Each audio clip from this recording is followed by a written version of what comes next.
Hello guys. आज मैं high school का जो त्रिभुज, ठीक, कक्षा 10 मैथ में जो है, जो मेरा चैप्टर है आज का, वो है त्रिभुज। ठीक, त्रिभुज में समरूप एवं सर्वांगसम आकृतियां हैं। ठीक, तो सबसे पहले जान लेते हैं कि सर्वांगसम आकृतियां क्या होती हैं। हाँ, सर्वांगसम आकृतियां दो ज्यामितीय आकृतियां जिनके आकार व माप समान हो, सर्वांगसम आकृतियां कहलाती हैं। और समरूप आकृतियां क्या होती हैं कि दो ज्यामितीय आकृतियां समरूप आकृतियां हो सकती हैं, लेकिन आकार समान हो तो माप समान या असमान दोनों हो सकती है। यानी दो ज्यामितीय आकृतियां जिनके आकार समान हो तो माप समान या असमान दोनों हो सकती है। ठीक, समरूप आकृतियां कहलाती हैं। अब समरूप बहुभुज क्या होते हैं? समरूप बहुभुज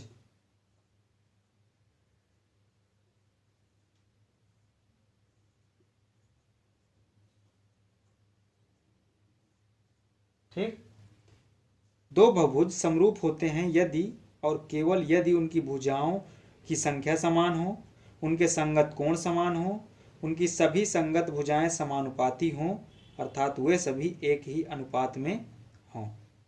यानी कि दो बहुभुज समरूप होते हैं। समरूप बहुभुज यानी दो बहुभुज समरूप होते हैं यदि और केवल यदि उनकी भुजाओं की संख्या समान हो। पहला जो कंडीशन है वो क्या कह रही है कि उनकी भुजाओं की संख्या समान हो, तब वो समरूप बहुभुज हो सकते हैं। दूसरी है उनकी सभी संगत भुजाएं समानुपाती हों या एक ही अनुपात में हो। और तीसरी उनके संगत कोण समान हो। ठीक, अगर ये कंडीशन अप्लाई हो रही है तो वो समरूप बहुभुज है। ठीक, अब इनके बाद क्या आता है? समरूप त्रिभुज। ठीक, समरूप त्रिभुज यानी दो त्रिभुज समरूप त्रिभुज कहलाते हैं यदि उनके संगत कोण समान हो और उनकी संगत भुजाएं समानुपाती हों। तब अगर ये दोनों कंडीशन हैं तो दो त्रिभुज समरूप त्रिभुज कहलाते हैं। ठीक, इसके बाद अगला है जो समान कोणिक त्रिभुज। समान कोणिक त्रिभुज क्या होता है कि दो त्रिभुज समान कोणिक त्रिभुज कहलाते हैं यदि उनके संगत कोण समान हो, यदि उनके संगत कोण समान हो। जैसे दो समरूप त्रिभुज समकोणिक त्रिभुज समान कोणिक त्रिभुज हैं, और समान कोणिक त्रिभुज यानी दो समरूप त्रिभुज समान कोणिक त्रिभुज होते हैं। ठीक,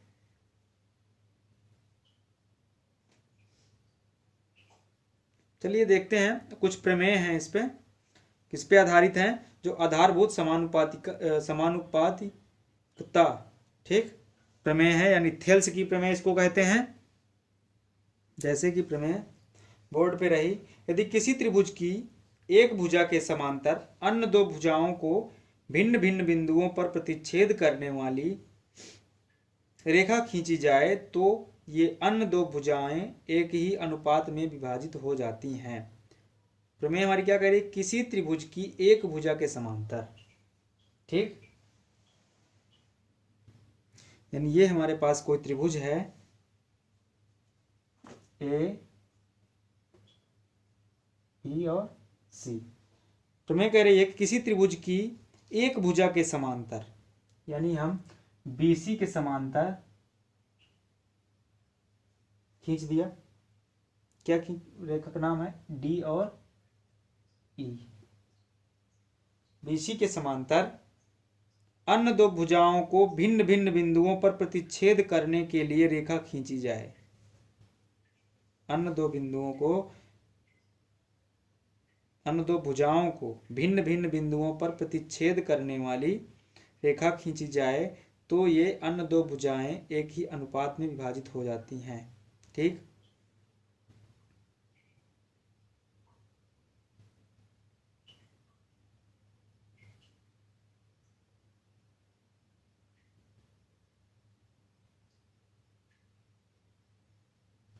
अब हम क्या करेंगे?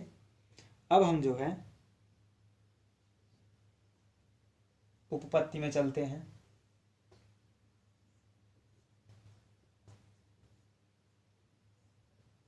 ठीक, क्या लिखेंगे कि माना यहाँ एक त्रिभुज एबीसी है, यानी एक त्रिभुज एबीसी हो गया। ठीक, इस प्रकार है कि डीई समांतर बीसी। ठीक, डीई समांतर बीसी। अब तथा डीई एबी और एसी को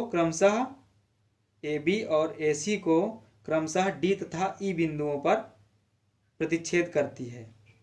ठीक, यानी ये जो डीई है ये एबी और एसी भुजा को डी और ई बिंदु पर प्रतिच्छेद करती है।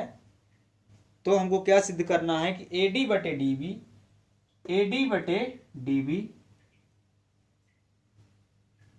पहले जो दिया है यानी त्रिभुज एबीसी दिया है, त्रिभुज एबीसी तथा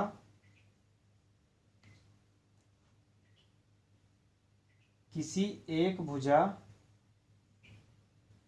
त्रिभुज के किसी एक भुजा के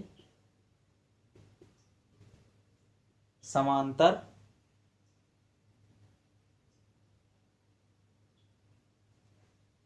रेखा। ठीक, सिद्ध क्या करना है,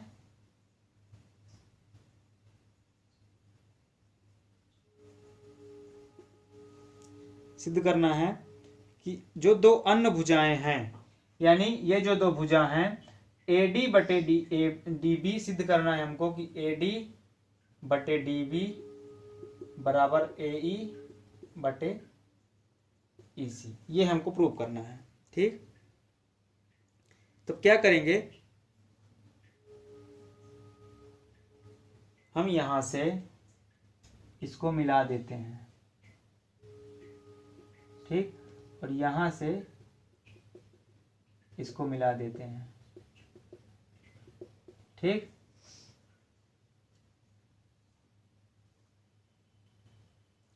और यहां से इस रेखा पर लंब डालते हैं।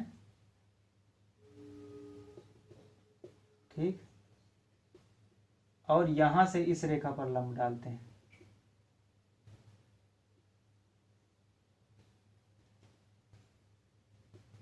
ठीक, यानी ये हमारा हो गया यल और ये हो गया यम। ठीक, अब क्या करेंगे, क्योंकि त्रिभुज का क्षेत्रफल जो होता है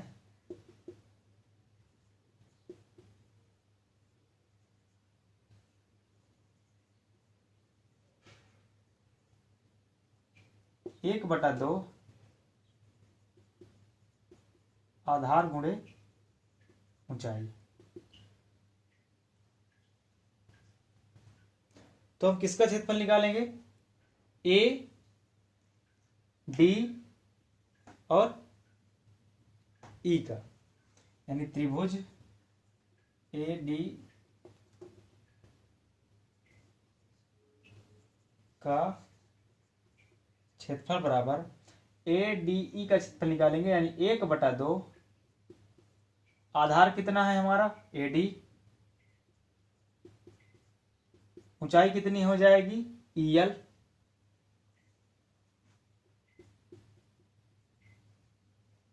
ठीक, अब त्रिभुज पुनः त्रिभुज ए डी डी बी और ई का डी बी ई का D B E D B E का,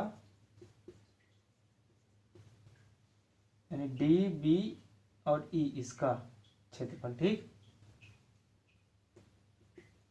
तो 1/2 आधार कितना है हमारा डीबी, डीबी क्या है आधार है,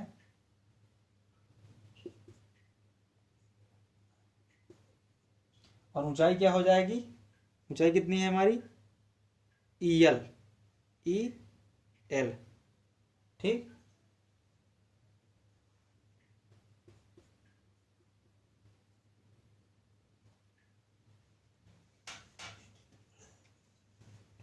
इसलिए त्रिभुज एडीई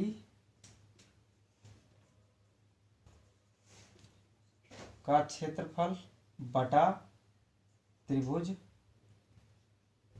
बी डी ई का क्षेत्रफल, ठीक,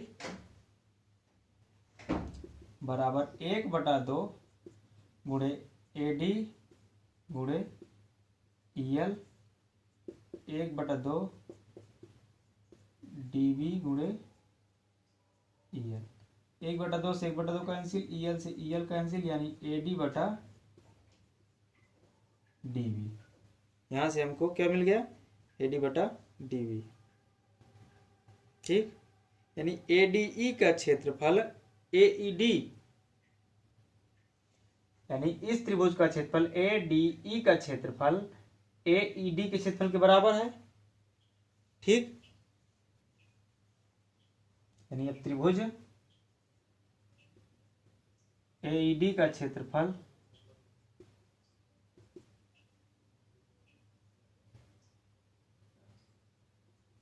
एक बटा दो, आधार कितना है, एई,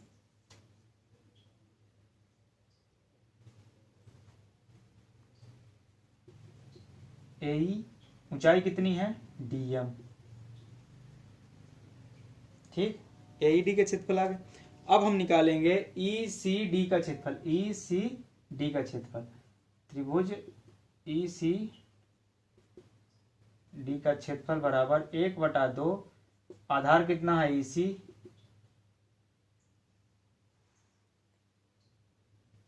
एई, इस ई सी डी का क्षेत्रफल निकालेंगे तो आधार क्या हो जाएगा हमारा, एई,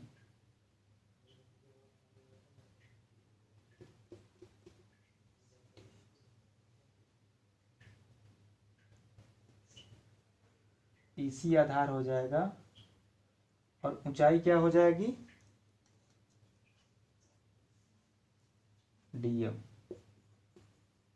अब इन दोनों के क्षेत्रफल का बटा करेंगे, यानी 1/2 से 1/2 कैंसिल, डीएम से डीएम कैंसिल, यानी एई बटा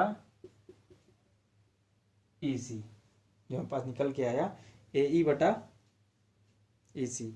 अब त्रिभुज डीबीई तथा ईसीडी, डीबीई तथा ईसीडी, डीबीई और ईसीडी त्रिभुज क्या है, एक ही आधार डीई पर है, यानी डीबीई और ईसीडी एक ही आधार पर हैं, एक ही आधार पर डीई पर हैं, ठीक। और समांतर रेखाएं बीसी तथा डीई के बीच स्थित है, ठीक। लिखेंगे यहां पे, किंतु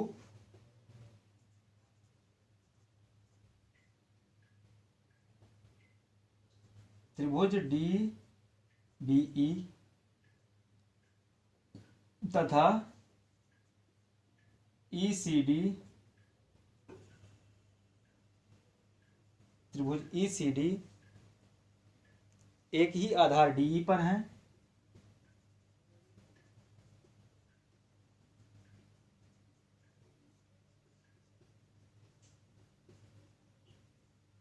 एक ही आधार डीई पर है, और समांतर रेखाएं बीसी तथा डीई, और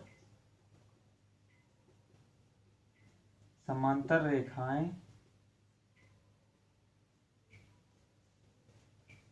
बीसी और डीई के बीच स्थित है,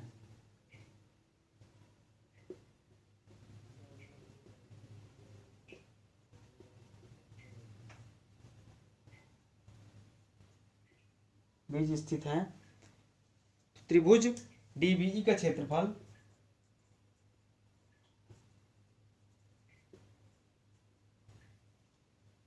बराबर ईसीडी का क्षेत्रफल,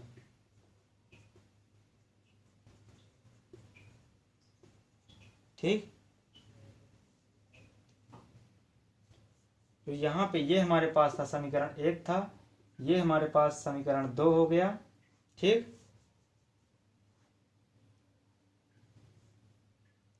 और ये हमारे पास समीकरण 3 हो गया। अब समीकरण 1, 2 व 3 से AD बराबर समीकरण 1, 2 व 3 से AD बराबर DB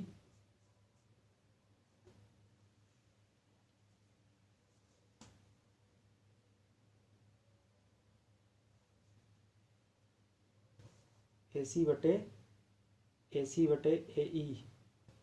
AE बटे EC। ठीक। आ जाएगा हमारा AC बटे EC। ठीक। यही हमको प्रूव करना था। फटाफट से नोट कर लीजिए। ठीक। वीडियो को बिल्कुल भी स्किप मत करें और लाइक करें, सब्सक्राइब करें, ताकि हमारे आने वाले सभी वीडियो की नोटिफिकेशन आप तक आसानी से पहुंच जाए। ठीक है। इसी तरह आप तैयारी पे लगे रहिए, क्योंकि बोर्ड एग्जाम के लिए बहुत समय नहीं बचा हुआ है। ठीक। चलिए, कल अगली प्रमेय कल होगी।